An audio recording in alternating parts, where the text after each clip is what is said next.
तिथे भगवत भक्ती करायचे आणि आपलं आचरण शुद्ध ठेवत असताना एक वेळेस देवर्षी नारद अनुसयाकडे आले. आल्यानंतर देवर्षी नारद आले. अनुसयाने बघितलं, संत येती घरा तुमची दिवाळी दसरा. आनंद झाला. संत आल्यानंतर माणसाला आनंद झाला पाहिजे. काय झालं पाहिजे? हा, नाहीतर मग संत आले तर तोंडावरती खूप काही गवऱ्या फुटल्यात, नाही, खूप लोकांचं ओझं यांच्या डोक्यावर आहे, असं नाही. चेहरे कसे पाहिजे माणसाचे? बाबाजींचे चेहऱ्याकडे बघा बरं. आणि हसत हो, काय हसत जगायचं. कसं जगायचं? जे होईल ते होईल, पण हसत जगायचं. म्हणून जीवनामध्ये हसणं आणि समाधान कोण शिकवतात? तर संत सुद्धा शिकवतात.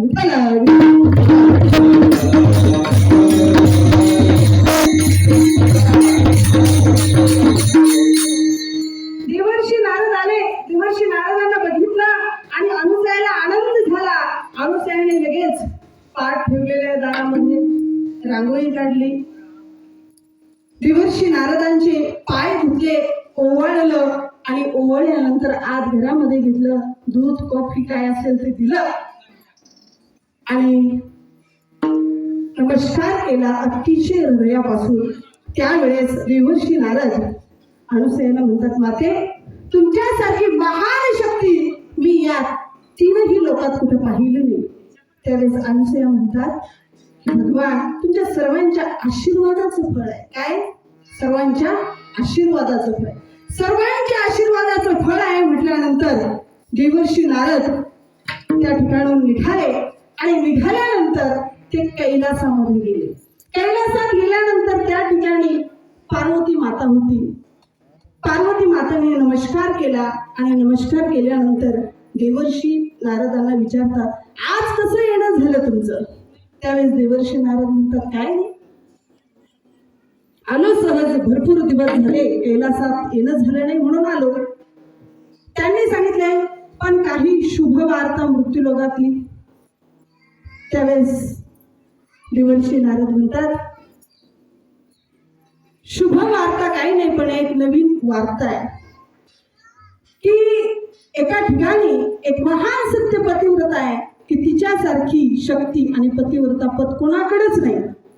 कोणाकडेच नाही म्हटल्यानंतर आता तुम्ही बघा, एखाद्याने जर तुम्हाला तुमच्याविषयी दुसऱ्याचं वर्णन केलं तर ते खपत नाही, तसं त्यांना सुद्धा ते खपलं नाही. आणि पार्वती माता म्हणते, कोण अशी पतिव्रता आहे की लक्ष्मी, सावित्री आणि पार्वती सोडून यांच्यापेक्षा श्रेष्ठ असू शकते? त्यावेळेस देवर्षी नारदांना सवय, नारद आपण काय म्हणतो, कळीचा, तो कळीचा नाही, कळकळीचा नारद. कसं आहे? हा, त्याला सत्य प्रकट करण्याची फार सवय आहे. तो कळ लावत नाही, तो काय करतो? सत्य प्रकट करतो. नारद ज्याने केलेली युक्ती कधीच रद्द होत नाही त्याला काय म्हणतात? नारद. विठ्ठल विठ्ठल.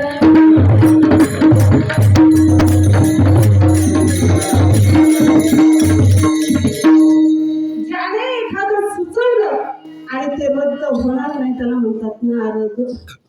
ते रद्दच होणार अशी कल्पना.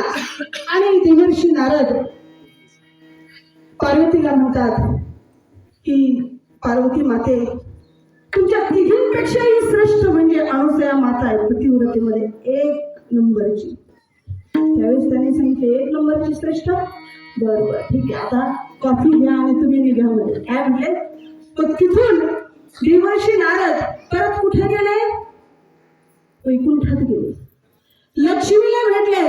लक्ष्मीने विचारलं, कसं काय येणं झालं? काय नाही म्हटलं, एक विचारायचं होतं, एक सांगायची होती शुभ वार्ता की खूप तपस्या करणारी एक सत्य पतिव्रता सर्वात श्रेष्ठ त्या मृत्यू लोकांमध्ये अत्रि ऋषींची पत्नी अनुसया आहे. लक्ष्मीला हे वाईट वाटलं. लक्ष्मीला असं वाटलं की माझ्या नारायणाशिवाय या जगाचं काही चालत नाही, माझ्या नारायणाशिवाय या जगाचं पोट भरत नाही. आणि या सगळ्या गोष्टी असताना माझा पती नसेल तर नाही झाड हलू शकत नाही, माणूस चालू शकत. कारण सर्वांचा भरण पोषण करणारा माझा पती म्हणजे विष्णू भगवान आहे. त्याने घास घातल्याशिवाय काहीच चालत नाही. आणि अशी अवस्था असताना तुम्ही असं कसं म्हणता? त्यावेळेस त्यांनी चहा कॉफी केली आणि म्हटले नारदजी या तुम्ही. तिथून पुन्हा सावित्रीकडे गेले. सावित्रीलाही हाच उपदेश केला. आता तिघींच्या मनामध्ये द्वेष निर्माण झाला. काय झाला? द्वेष. आणि द्वेष निर्माण झाल्यानंतर संध्याकाळी तिघींचे पती घरी आले.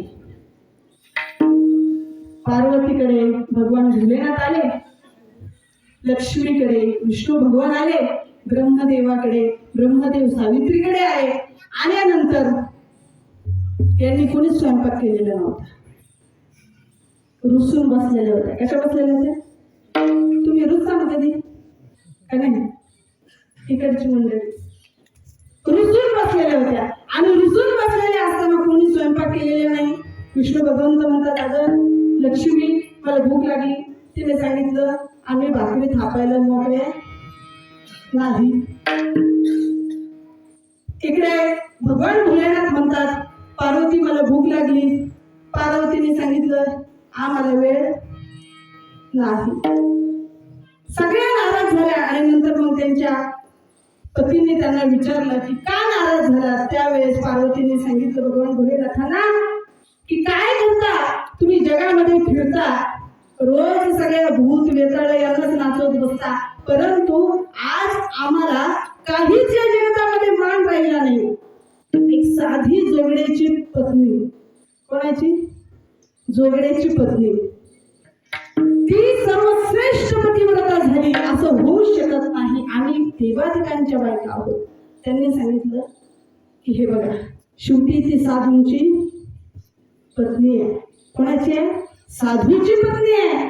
ते संसार करत नाही. ते पती पत्नी जरी असेल तर फक्त भगवत भक्ती करतात. आणि त्यांचं श्रेष्ठत्व एवढं मोठं आहे की खरंच तुमच्यापेक्षा ते श्रेष्ठ आहे. परंतु नवऱ्याचं कोणी ऐकायला तयार नाही.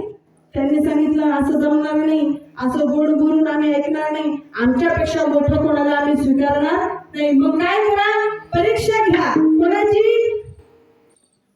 अनुसया मातेची. अनुसया मातेची परीक्षा घ्या म्हटल्याबरोबर त्या तिघांचा नाविलाज होता. कधी कधी नाविलाज असतो. तिघांचाही नाविलाज झाला आणि तिघजण एकत्रित आले, ब्रह्मा विष्णू महेश. आणि कुठे निघाले? अनुसया मातेकडे. अनुसया मातेकडे गेल्यानंतर त्यांनी विचार केला की काय करावं. निघाले आणि जात असताना मध्येच देवर्षी नारद गेले. देवर्षी नारदाने विचारलं कुठे चाललात? आज तिघही देव एकत्र. बरोबर आहे की? कारण इलेक्शन असल्यानंतर कोण कोणाच्या पार्टीत पडून सांगते नाही. तसं आता यांची सुद्धा युती झाली तिघांची एकाच वेळेस. आणि एकाच वेळेस युती झाल्यानंतर तिघा निघाले. आणि तिघा निघाल्यानंतर त्या ठिकाणी देवर्षी नारद म्हणतात एक काम करा, तुम्ही चाललात पण व्यवस्थित मागा. काय करा? व्यवस्थित मागा. त्या ठिकाणी गेल्यानंतर परीक्षा घ्यायची आहे, ती सत्य पतिव्रतेची घ्यायची आहे, ती काय दुसऱ्याची घ्यायची नाही. म्हणून तुम्ही एक काम करा, त्या मातेकडे गेल्यानंतर विवस्त्र त्यांना काय करा? दान मागा, भिक्षा मागा. लक्षात घ्या जीवनामध्ये दानाचे दोन प्रकार आहेत. मी नेहमी सांगत असते, जे मागितल्याच्या आधी दिलं जातं त्याला दान म्हणतात. काय म्हणतात? जे मागितल्यानंतर दिलं जातं त्याला भिक्षा म्हणतात. आणि जे 2-3 वेळेस मागितलं तरी दिलं जात नाही त्याला भीक म्हणतात.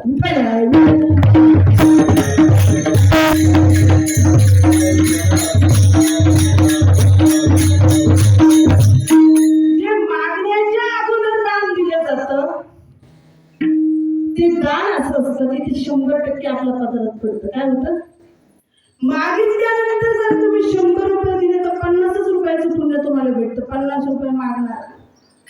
आणि 2-4 वेळेस मागूनही तुम्ही जर भिकाऱ्यासारखं दान दिलं तर ते दात्याकडे ते दान जाऊन सुद्धा तुमचं पुण्य कमी होतं. काय होतं?